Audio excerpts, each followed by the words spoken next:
Every problem is born with a solution. We just have to find it. Hello and namaskar. I am Dr. Sharmila Parajuli and I welcome you all back to another episode on my YouTube channel Straight from My Heart. And today I am going to talk about one book that changed my whole perception of life and the very first step to diving into the world of personal development, and the book is none other than Bhagavad Gita, as it is by His Divine Grace A.C. Bhaktivedanta Swami Prabhupada. So during my 2 COVID infections and isolation time, I had plenty of spare moments to read some books which I always wanted to but wasn't possible because of my other commitments.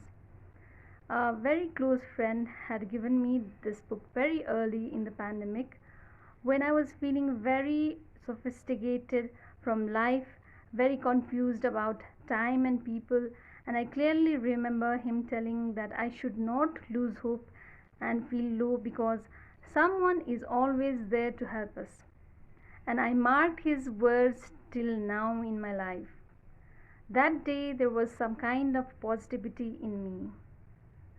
So after I recovered from the COVID infection, it has been a habit to read the book regularly. So now I feel if you open any page of it, you'll get the answers to many of your queries in life. So every time I sit down to read, there is a dream-like experience where thoughts harp between the real and surreal, and it has really changed the way I look at things and free from the internal thoughts that hold me back. So, setting aside the religious aspect, this is a great book that teaches a way of living, gives us strength to face many problems in life, start loving our solitude instead of feeling lonely, tolerate the ups and downs, and not be distracted from our main purposes, and very importantly, an answer to many of our questions and thoughts we encounter on a daily basis. After reading Bhagavad Gita, my mind has become calmer, and I suppose so, and I feel I am less agitated by external stimuli than I used to be previously. I've been more humble, and my rage, greed, pride, envy, and other negative emotions have all decreased to some degree. And no matter how many times you read the same chapter, trust me, guys, there is something new and different to learn every single time. So here I want to reference 4 big lessons from the Bhagavad Gita and share with you all that has stayed with me ever since I read them, some life-changing lessons. So the first one is in the first chapter, verse 10, which says, "Do not fear even if the whole world opposes you."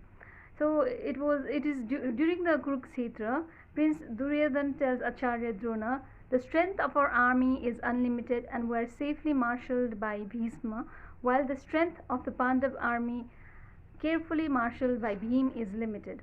But the whole world knows what happened next." So what does this teach us?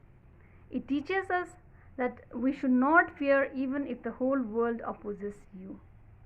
We should keep continuing our duty and leave the rest to destiny or whatever. The second reference is from the second chapter, verse 14, which says, "Everything in this world is temporary. Nothing is permanent, whether it is pain or happiness. Change is the law of universe. If the day has happened, then it will turn into night and into day again." So whenever we are in pain or suffering, we have to remember that this is not going to last forever.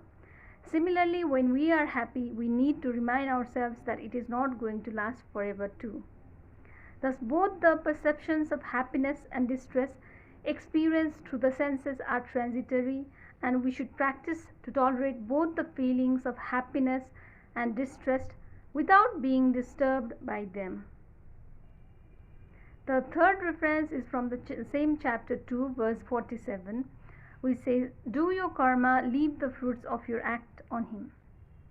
You cannot escape your duty or responsibility. You have control over doing your respective duty only. We will never get the best if we keep thinking for the fruit all the time. The fruits of work should not be your motive, and never consider yourself to be the cause of the results, whatever happened. Happen for the good, whatever is happening is also happening for the good.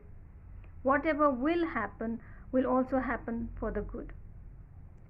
So, and the fourth reference which I would like to address here is from the chapter 6, verse 6.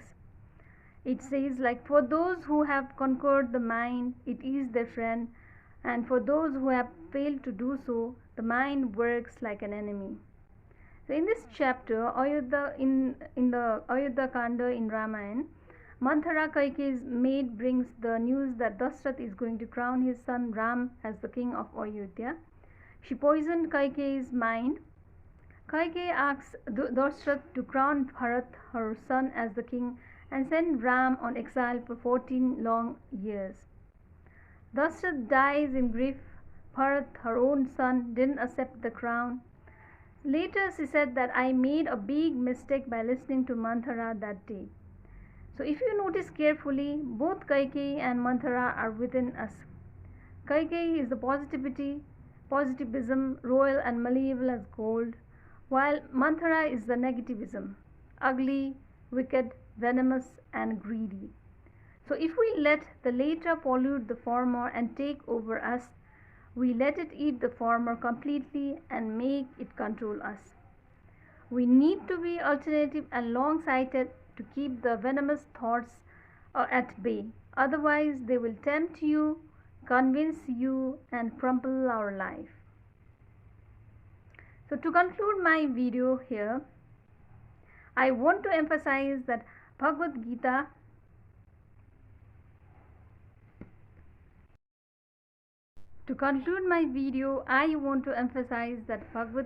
explains the meaning and purpose of our existence. It frees us from so many forms of confusion and gives answers to so many questions. It is one book that everybody in the world should read in order to know who they really are. It has transformed my life, and I hope it will transform yours too.